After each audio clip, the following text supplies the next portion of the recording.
ایک بڑی good news کے ساتھ میں آج حاضر ہوں، اور ہم سب جانتے ہیں کہ پاکستان کی movie finally the legend of Maula Jatt ایک بہت سپر ہٹ ورلڈ وائڈ پروو ہو گئی ہے، اور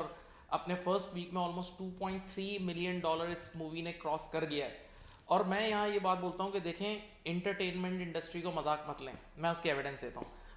میں انٹرٹینر تو نہیں ہوں، میں ایک ایجوکیشنسٹ ہوں، اور میں ایجوکیشن پہ بہت سارے بلاگس بھی بناتا ہوں، لیکن میں ہمیشہ دیکھتا ہوں اور اپنے اسٹوڈنٹ سے یہ بات کہتا ہوں کہ دیکھو، ایجوکیشن کی ویڈیوز پہ وہ ویوز کبھی نہیں آتے جو انٹرٹینمنٹ پہ آتے ہیں۔ انٹرٹینمنٹ پہ ملینز آف ویوز آ جاتے ہیں، یعنی انٹرٹینمنٹ کا خریدار بہت ہے۔ تو اگر پاکستان اس انڈسٹری کو گریب کرے گا، یعنی آج تک ہمیں یہ دیکھ رہے تھے کہ ہمارے اپنی 22 کروڑ عوام وہ دوسرے کنٹریز کے کنٹینٹ پہ ڈیپینڈنٹ تھی، تو اگر ہم ایسا کنٹینٹ کیوں نہ بنائیں کہ ہم ایٹ لیسٹ، چلو دوسروں کو بیچنا دور کی بات ہے، اپنے بندوں کو ہی اپنا مال بیچ دیں، تو یہ کتنی بڑی بات ہوگی۔ تو میرے ساتھ آج ایک انڈسٹری کے ایکسپرٹ ہیں عبداللہ شامیر، اور یہ ہمیں بہت گائیڈ کریں گے، اور ہم اب سیریز آف ویڈیوز بنائیں گے، آپ کو ایجوکیٹ کریں گے اس پوری انڈسٹری سے ریلیٹڈ اور پاکستان کے فیوچر سے related about this media industry. Abdullah Shamir, میرا آپ سے ایک فرسٹ کوسچن یہ ہے کہ آپ اس کی بزنس انالیسز، یہ جو لیجنڈ آف مولا جٹ کی، کیسے دیکھتے ہیں کہ کیا اس کا بزنس اسپیکٹ کیا ہے؟ آپ آڈینس کو شیئر کریں پلیز۔ دیکھیں جی، اگر ہم اس کے بہت ہی بیسک سے آنکڑے اگر ڈسکس کر لیں تو 55 کروڑ روپے کا بجٹ ہے، ٹھیک ہے، اور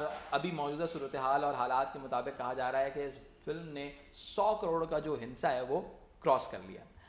اب کہنا بڑا آسان ہے کہ 55 کروڑ روپے لگائے اور 100 کروڑ روپے نکال لیے، لیکن اگر آپ تھوڑا سا اس چیز کے پیچھے جاتے ہیں تو آپ کو بہت ساری چیزیں نظر آتی ہیں۔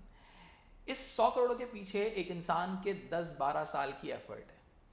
اس 100 کروڑ کے پیچھے اس بندے کی کا وہ آرٹ ہے جو اس نے اتنے عرصے میں سیکھا، اپنی یونیورسٹی سے سیکھا، اپنے پریویس ایکسپیرینسز سے سیکھا، اور اس کے بعد جا کے اس نے ایک ایسا بلاک بسٹر بنایا ہے، ٹھیک ہے۔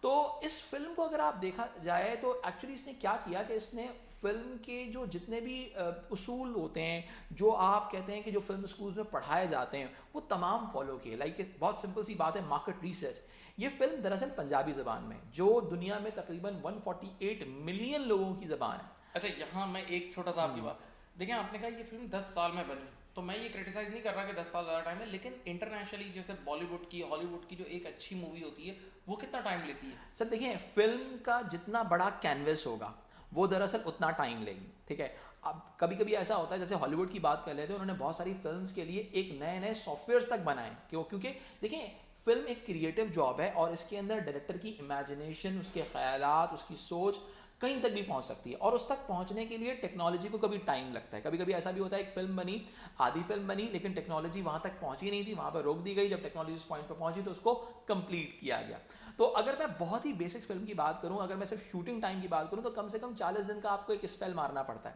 تو اگر کم سے کم فلم کا بھی اگر آپ ٹائم نکالیں تو 1 سال ہے کم سے کم، ٹھیک ہے، اور میکسیمم کچھ بھی ہو سکتا ہے، 10 سال بھی ہو سکتے ہیں۔ اور اس میں بہت بڑی وجہ سے دیکھیں، آپ صرف 10 سال کی ایفرٹ کو آپ صرف اس طرح سے کاؤنٹ نہیں کر سکتے، اس میں بہت ساری چیزیں، اس میں 2 سال آپ کووڈ کے بھی نکال دیں، ٹھیک ہے، کیونکہ فلم کہہ رہے ہیں کہ تیار تھی، ریلیز کرنی تھی، لیکن کووڈ کی وجہ سے انہوں نے نہیں کی۔ اور اس کے پیچھے اگر میں بتاؤں کہ بہت جو سب سے امپورٹنٹ جو چیز جو ہمیں نظر آتی ہے، اسٹار کاسٹ ہے۔ اسٹار کاسٹ کسی ڈائریکٹر کے لیے ایک بہت ہی امپورٹنٹ چیز ہوتی ہے۔ اگر آپ لگان کے پیچھے اشتوش گوارکر کی بھی اگر آپ چلو دیکھتے ہیں، جو اس کی بہائنڈ دا سین ہے، تو اس میں نظر آتا ہے کہ اس کو اسٹار کاسٹ عامر خان ملا تب جا کے لگان بنی، ٹھیک ہے۔ تو یہاں پر یہ نظر آتا ہے کہ بلال لاشاری کی ایک بڑی اسٹرانگ ٹرمز تھے تمام اس کی اسٹار کاسٹ کے ساتھ، اور پرانے ٹرمز لائک ای پی کا جو گانا تھا شور مچا، وہ فواد خان کا، وہ دراصل بلال لاشاری نے ڈائریکٹ کیا تھا، سجنی کر چکے تھے وہ، اس کے علاوہ ہمایوں ملک کے ساتھ بہت کام کر چکے تھے وہ۔ تو ہوا یہ کہ اس کے علاوہ ان کے حمزہ علی عباسی سے بڑے اچھے ٹرمز تھے۔ تو ان ٹرمز کا بڑا ایڈوانٹیج ہوتا ہے ایک ڈائریکٹر کو۔ میں یہاں ایک پوائنٹ ریز کرنا چاہوں گا آڈینس کو۔ میں اپنے اسٹوڈنٹس کو ہمیشہ بولتا ہوں کہ ریلیشن شپ میٹرز اے لاٹ۔ ایون ایک انسان چارٹرڈ اکاؤنٹنٹ بن جاتا ہے، بہت ہائی پروفائل بن جاتا ہے، لیکن اگر آپ کے ریلیشن شپ اچھے نہیں، آپ آگے نہیں جا سکتے، اور یہی انہوں نے پوائنٹ ریز کیا۔ تو اگر ہم اس کا تھوڑا سا اور، اب یہ تو ہمارے یو ایس پیز ہو گئے، یعنی کہ پروڈکٹ بہت جاندار ہے، ٹھیک ہے، اور پروڈکٹ بہت ہائپر ریئل بیسڈ ہے، جس کی وجہ سے کیا ہوا کہ ہر طرح کی آڈینس کو کیپچر کر رہی ہیں، چاہے وہ بڑے ہوں چاہے وہ چھوٹے ہوں، اور جو ہالی ووڈ کے دلدادہ ہیں ان کے لیے بھی بڑی زبردست پروڈکٹ۔ اس کے علاوہ اگر آپ اس کا تھوڑا سا ڈیٹیل انالیسس کرتے ہیں تو آپ کو نظر یہ آئے گا کہ اس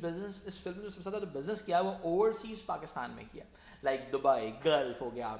یو کے، یو ایس اے۔ اچھا، اب اس میں ایک اور بڑی جو سب سے امپورٹنٹ چیز ہے وہ یہ ہے کہ ابھی انہوں نے مولا جٹ والوں نے یہ بات ریلیز بھی کی کہ صرف جو آسٹریلیا اور نیوزی لینڈ کا جو ریٹرن ہے، جو باکس آفس ریٹرن ان کے پاس آیا ہے، وہ دراصل پاکستان کی 7 جو پرانی بلاک بسٹر فلمس تھیں جس میں وار خود ان کی شامل ہے, اس کے علاوہ جوانی پھر نہیں آنی, لندن نہیں جاؤں گا, اس کے علاوہ تیفا ان ٹربل ہو گیا, اس کے علاوہ آپ کا بن روئے شامل ہے, ان تمام کا جو ریٹرن جو انہوں نے جو گین کیا ہے, اگر آپ ملا دیں اس اماؤنٹ کو تو وہ اس سے زیادہ انہوں نے اسکور کر لیا ہے. تو اس کی بڑی وجہ یہ ہے کہ انہوں نے ایک ایسی مارکیٹ کو ٹارگٹ کیا ہے جس کی پاپولیشن پوری دنیا میں, اور اگر ہم تھوڑی سی اس چیز کو دیکھیں کہ بہت سارے لوگ ہوتے ہیں یو کے اندر جن کی فرسٹ مدر ٹنگ جو ہوتی ہے وہ دراصل وہ پنجابی ہوتی ہے, اینڈ ان کی سیکنڈ ٹرم جو لینگویج جو ہوتی ہے وہ ہوتی ہے آپ کی انگلش ہوتی ہے. تو اب ہوتا یہ ہے کہ ایک انسان, اور اس انسان نے ساری زندگی سنیما کے اندر انگلش فلمز دیکھی ہوتی ہیں, تو اس کے لیے ایک بڑا ہی کوئی فیسینیٹنگ چیز ہوتی ہے کہ وہ اپنی مدر ٹنگ کی کوئی چیز اپنے سنیما کے اندر دیکھے. جیسے آپ نے یہ بات کی نا, میں اس کو مانوں گا